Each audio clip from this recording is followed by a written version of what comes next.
I've just tested my tension and I'm ready to do some more quilting on my quilt sandwich. Last time we did Rick's Paradox, and now we are going to do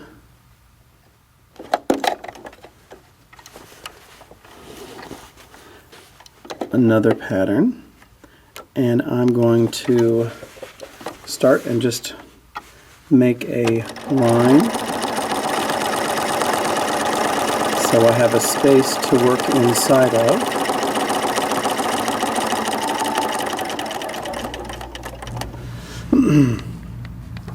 And I'm going to work in this space over here, and I'm going to follow the line that I have defining that space, and I'm going to start by making a backwards C shaping, and then I'm going to travel on that line and make another C shaping. Again, travel on that line and another C shaping.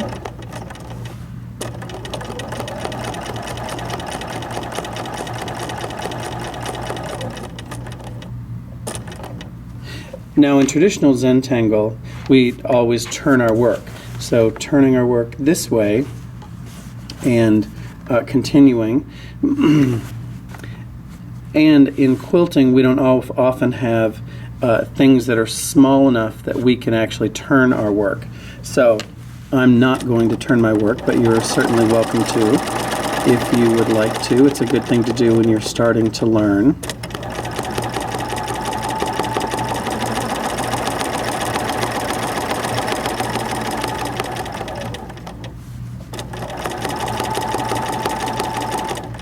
Now, I'm trying to keep all of my shapes a similar size, and I can't fit one in here, so I'm just going to fit as much of one as I can, and when I hit the edge, I'll stop and move to put another one in place.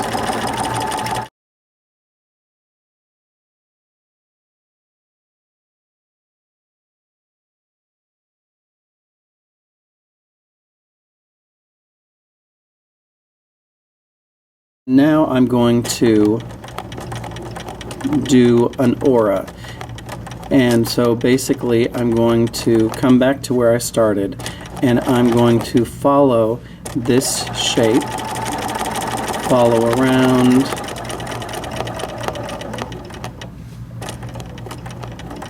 and follow around. I'm trying to stay an equal distance from what I am tracing.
All right, so now I've come all the way into the center, and now I have a decision to make. So I could close in this shape, or just stop right where I'm at. And I always like to look for a way to come back out so that I would have the opportunity to continue quilting outside of this square without having to stop and start again. So one option that I might have is I could I could travel back out and I could go in between all of these lines until I came back to here. Or what I'm going to do is I'm actually going to echo my line.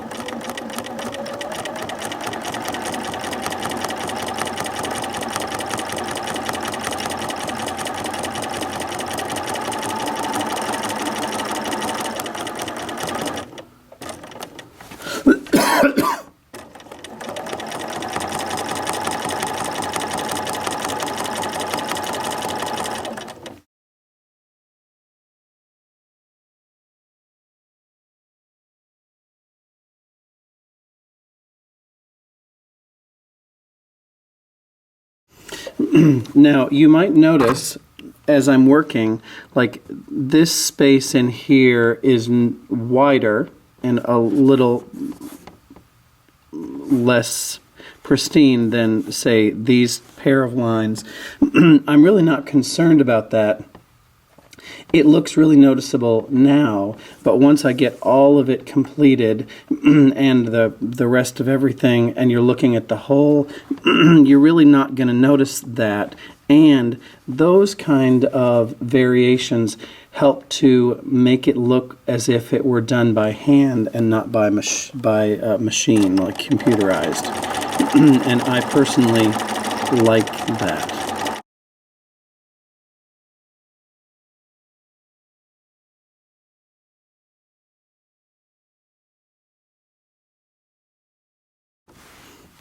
Now I'd like to point out that that all of my lines look pretty good, but on these two arcs I kind of went awry. So as I come back over here, I'm going to specifically pause right here, take a deep breath, and then move, and it will make my lines smoother.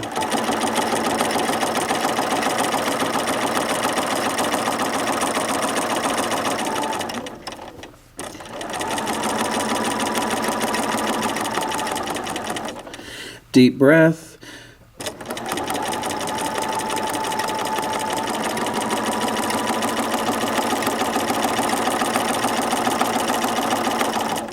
Much nicer.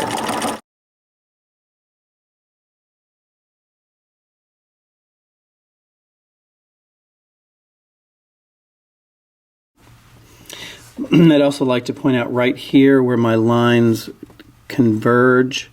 Instead of paying attention to making that curve, I was already thinking about this over here. So one of the things to really do is to pay attention to what you're actually doing, not what you've just done or what you're about to do, but just the mark that you are currently making.